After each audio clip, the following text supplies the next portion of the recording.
Bismillahi Raxmaani Raxiim. Salaatu wasalaamu calaa rasuulillaah. Magacyada aynu la baxnaa waa laba. Waa magac doola oo aynaan lahayn oo inooga yimi ummadaha kale, gaar ahaan magacyadii loo bixin jiray saxaabadii qiimaha badnayd, lab iyo dhadigay doonaanba ha ahaadaan. Iyo magac xero dhalana, magac Soomaali sax ah oo la garan karo macnaha uu xambaarsan yahay. Waxaanu wadaagi doonaa dhowr magac oo ka mid ah magacyada loo bixin jiray ragga. Mar magaca wuxuu noqdaa naanays, kadibna wuxuu noqdaa magac caana oo magaciisa kaleba ka xoog badan. Tusaale, Biixi inta badan waa naanays, laakiin waxa uu noqdaa magac ka xoog badan magaca qofka.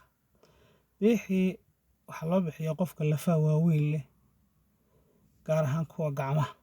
Qofka kuwiisaasi waaweyn yihiin ayaa la yidhaahdaa biixi. Biixiyaa isi saaran.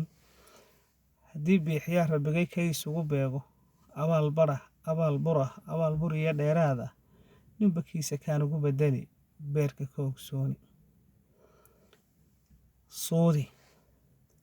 Suudi isaguna waa magac naanaysa, laakiin magaca qofka ka xoog bata.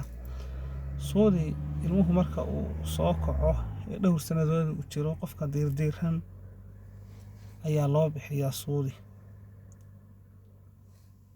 Waxaa jira dadku markay qaarkood dhashaan, waxay ku dhashaan iyadoo madheere ay ku duuban tahay ama xuub uu ku dahaaran yahay.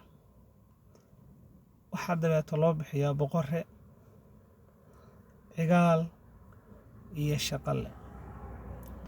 Waxaa jira qofku inuu dhasho tusaale ahaan xilli, haddii geedi lagu jiro waa Geedi, Dool, Kaynaan iyo Hayaan. Afartaa magac waxaa loo bixiyaa qofku marka uu socoto ku jiro ee uu dhasho. Waxaa kale oo jira magacyo loo bixiyo marka reerka inan ka dhasho ee inan kale ka daba dhasho.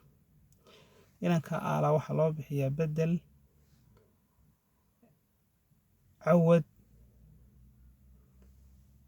iyo Cige. Intaasaynu ku saameynaynaa magacyada. Maalin walbana waxaanu wadaagi doonaa dhowr magac oo ka mid ah magacyada Soomaaliga ah ee loo bixiyo inamada iyo hablaha labadaba. Magacaaga haddii uu ku jiro magac Soomaaliya, ila wadaag si aynu barnaamijyada dambe ugu soo qaadanno inagoo macnaynayna haddii Alla yidhaahdo.